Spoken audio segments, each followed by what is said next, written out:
Past 34. Marriage life seldom and often has problems in between husband and wife. A successful couple must never allow even a mosquito in between the gap created by their resentment. A fair couple may require a trustworthy family friend as a third person to solve their issue. A worst couple will allow the whole village in between their gap to please them for a solution. No ma, I am going back to him. Geeta said it to Lakshmi and me. That was the consequent weekend. I was home from Ramanathapuram, so excited to meet my family members after 1 week. We were sitting in the backyard, a much narrowed space which had rubble stones paved on the floor and was so cool to just sit on them. Lakshmi had made that small yard clean as she knew we all always loved to spend our time chatting in backyards. Let them beat me, dear, I don't mind. Ultimately, I want a solution and make your dad clear off your any confusion. After all, life is a small one. If it is written in my head to pass through all these shames, let me do. Take it.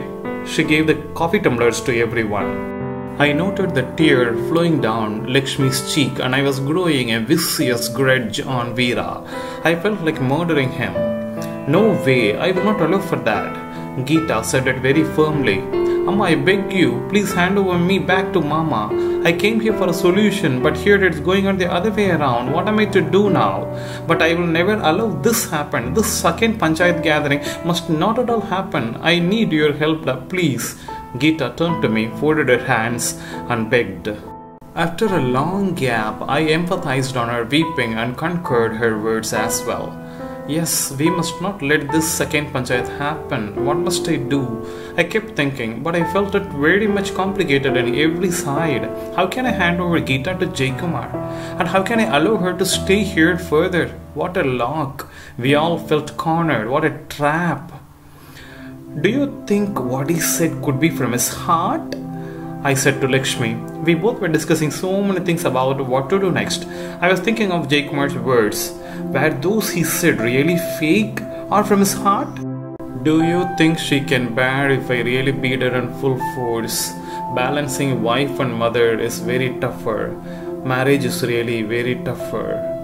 Were all these confidences said from his heart or just as usual a politician's tactical move? Tell me ma, what do you think? I said. Lakshmi was thinking for a while, squeezed her lips and said, I don't know. I cannot measure them. My mind was going on deciphering and unscrambling so many knots. For the first time in Geeta's life, I decided to take my own decision without consulting anyone. It was just a risky one, I knew, but life sometimes must be carried forward by taking risky decisions. Finally, I decided to meet Jaykumar. I promise. Jaykumar patted off on the burning camphor in front of God and delivered his avowal. I will never ever beat Geeta hereafter in my life, whatever the situation would be. I felt so happy and took a deep breath in satisfaction, though not knowing if he was saying this from his heart or just being phony. Anyways, I just took a risk in Geeta's life. I have told you everything happening in Tiruppuvanam without hiding a bit.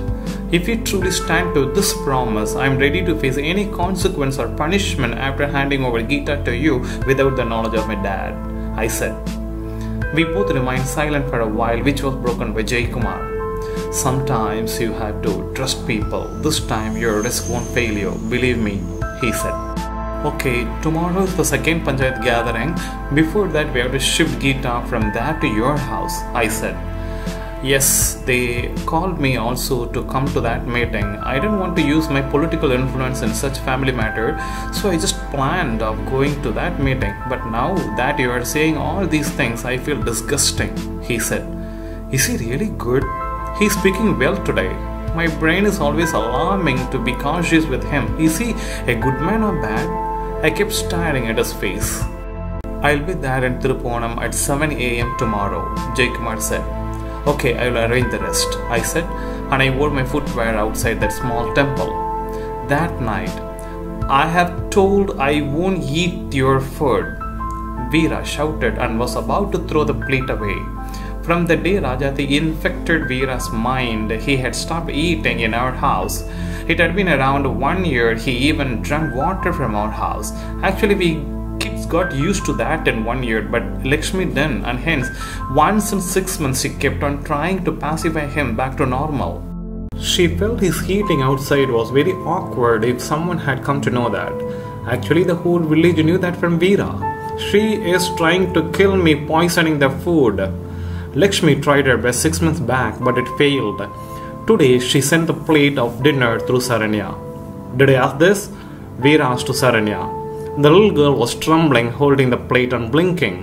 Veera plucked the plate from her and walked towards the kitchen. This time, I opened my eyes and pictured what was going to happen, so my brain immediately put me into action. I just walked following him. He went to Lakshmi. Eat this first. He extended that plate. She innocently received that plate.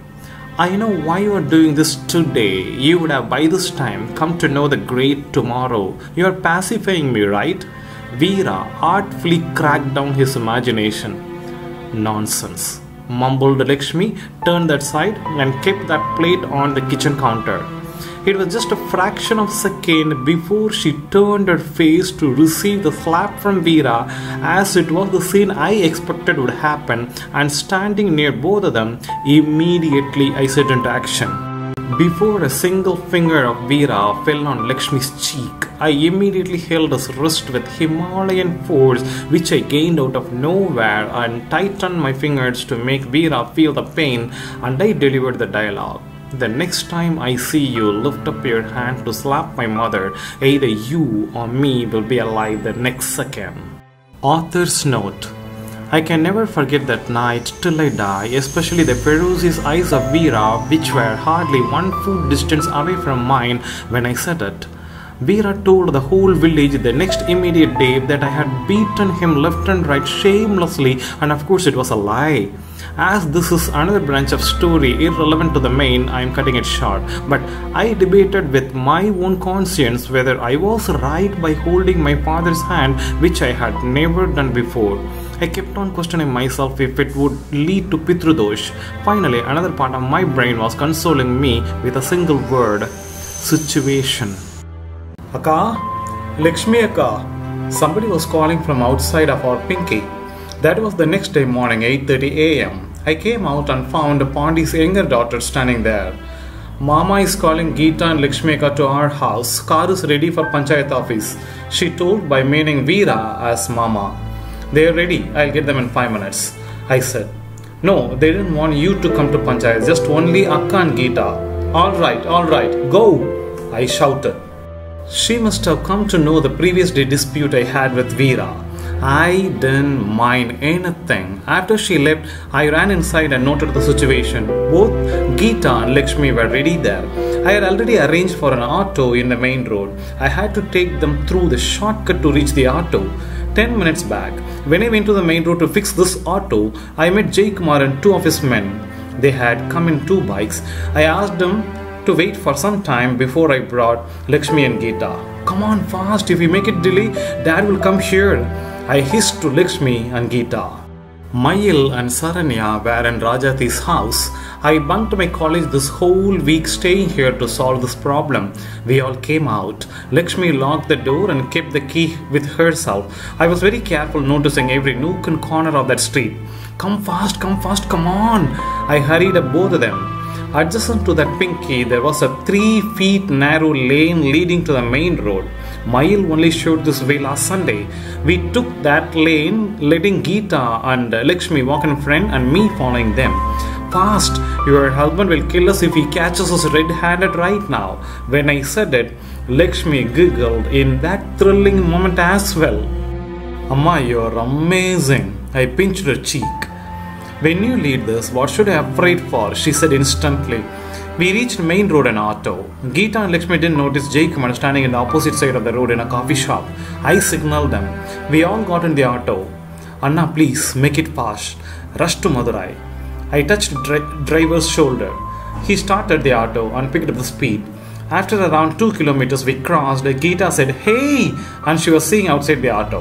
Jay Kumar was coming in the bike in left side and other 2 guys in the right side of the auto.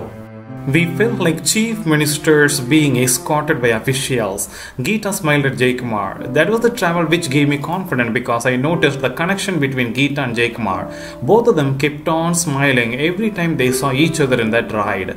I prayed to God that Geeta must not suffer thereafter in her marriage life. In next half an hour, we reached Madurai. It took further 10 minutes to reach Jaykumar's house. We three got down from the auto and I took my deep breath once again before paying to the auto driver. All the ladies from Geeta's family gathered there to welcome us. They came to Lakshmi and Geeta and held their hands. Come in, Jaykumar's mother said. When Geeta reached the entrance of the house, she touched the first step and said, I will never step out again from this point till I die. All the ladies shouted an exclamation. Jaykumar's first brother's wife yelled at Geeta, What word you are using? Don't speak like this in a good day. For village people, the word death was always a negative word. They never wanted anyone to use that. As per our plan, Lakshmi and I must have returned back the same evening to Tiruppuvanam to relinquish ourselves. But I felt it better to delay our surrender, letting Veera to cool down by then. By this time, I was thinking that everyone there would have come to know the matter. I was a little nervous how to handle the consequence. That night, we stayed there in Geeta's house. I deliberately wanted to stay just to know what was going on there and to acquaint with the people in Geeta's house so that I could be satisfied enough leaving her there. That was my first stay in Geeta's house. That night, I really felt very happy to see Geeta and Jaykumar locking themselves in their bedroom from 8:30 night and never opened till 8 the next day morning. That was the bliss. I, as a brother, could breathe from the atmosphere of the life. Author's note. And I must say right now here, Jaykumar had never beaten Geeta after this incident. He really stood to his promise. I thanked God for ending up my risky attempt in a positive way. But your betrayal is more than that of a traitor, said Pandey. Lakshmi and I were sitting in front of Pandey like convicted guilty murderers. But we had no other go. We had to please Pandey to order Veera to take us back to Madurai. Yes, actually the situation was like that in that period. Neither a son nor a wife had right on a man but that temporary friend. I don't know anything. You both please leave my house. He again slipped back in his cot. Anna, please, not for me, but for the children and their education. Ask him to take them back to Madurai, said Lakshmi nervously. Pandey bounced up and yelled, Did you ask any permission or suggestion when you handed over your daughter to him? Why are you asking me now? This is not Amma's plan. All these are done by me, I said. Then why are you coming to me? You're a hero, no? You take your family and go back to Madurai, he said, adjusted his cot again and dropped down his head. Amma, stand up. Enough. I stood up. Yes, follow your son who beats your husband. He will direct you to nice way, said Pandey, and I felt like crushing him along with that cart to chutney. But Lakshmi was looking Pandey again to please him. Amma, are you getting up or not? I raised up my voice. Then she stood up. Come, we'll take care. We don't need anyone's help. I held Lakshmi's hand and started walking out of Pandey's house. Go. Let me see how you leave this Tiruppuvanam without my permission. I heard Pandey saying this, but I controlled all my anger as I felt my ultimate target was to take my family back to Madurai. 1 day, 2 days, 3 days, 4 days, every day we kept on trying to work out our plan in one way or the other to get back to Madurai, but every plan was failing. The major reason was that our Madurai house was locked by Veera using 5 big Godrej locks on the main door itself. It was Sunday that weekend. Mayil and Saranya were here for the weekend. Both of them were keeping on asking about leaving to our home. The whole day we four, Mayil, Saranya, Lakshmi and I, were maintaining just a mute life as we had nothing to talk. We ate, sat, walked, drank coffee, napped and woke up, but we were all almost grieving. That was 4:30 p.m. when Lakshmi opened her mouth and said it. I till now remember the expression on her face when she said this. Her eyes were fixed on infinity. She must have been thinking about that for quite a while. Now she had decided that and said it. I understood one thing clearly. Earlier, I thought it was your dad's fear on Jaykumar for which he wanted to remain our family here. But even after handing over Geeta to him, if your father and his village people adamantly want us to arrest here, there could be only one reason. Your dad doesn't want me in Madurai. He thinks I will go to Geeta's house and talk to Jaykumar. I know about your dad. Right from my marriage, he had connected me with every man in this world. So, she never flickered her eyes, nor had any eye contact with any of us, Mayal, Saranya or me, but kept cocking at a corner and saying this continuously.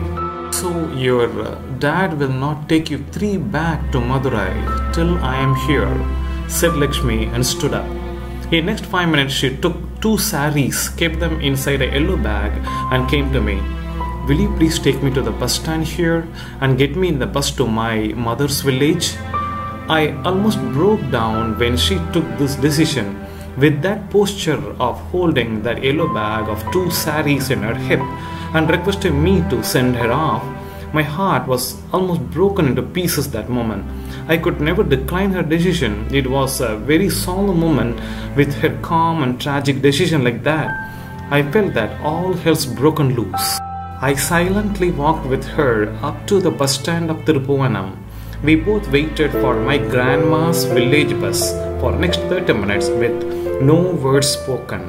When that bus came, Lakshmi held my chin and kissed and said, "Take care of your brother and sister," and she got in the bus. I returned back to Pinky, kneeled down on the floor in the hall, dropped my head down to the floor and cried like a mourner when Saranya and Mayal were gazing at me, not knowing what to do then. I got down from the lorry. When I landed my feet on Ayanar Koil Street, I felt like I kept my head on the lap of my mother. I helped Saranya and Mayal to get down from the lorry. Few men were unloading all our things from the lorry. "Anna here." Mayal gave that bunch of keys and said, "Dad gave it now." I touched those keys for a few seconds and imagined, just you and your absence had created so many changes in our lives. I opened the door, held the handle of the door for a few seconds and stood there a while, resting my cheek on the door panel. In next 1 hour, all the things were arranged back and we got our home back, except Lakshmi. Paying to the lorryman, Veera entered our house and said, "Very nice. You achieved one thing and I have achieved one. You settled your sister back to that bastard and I made your mother to get out of her family. Hereafter I will cook. I am your father and mother, both."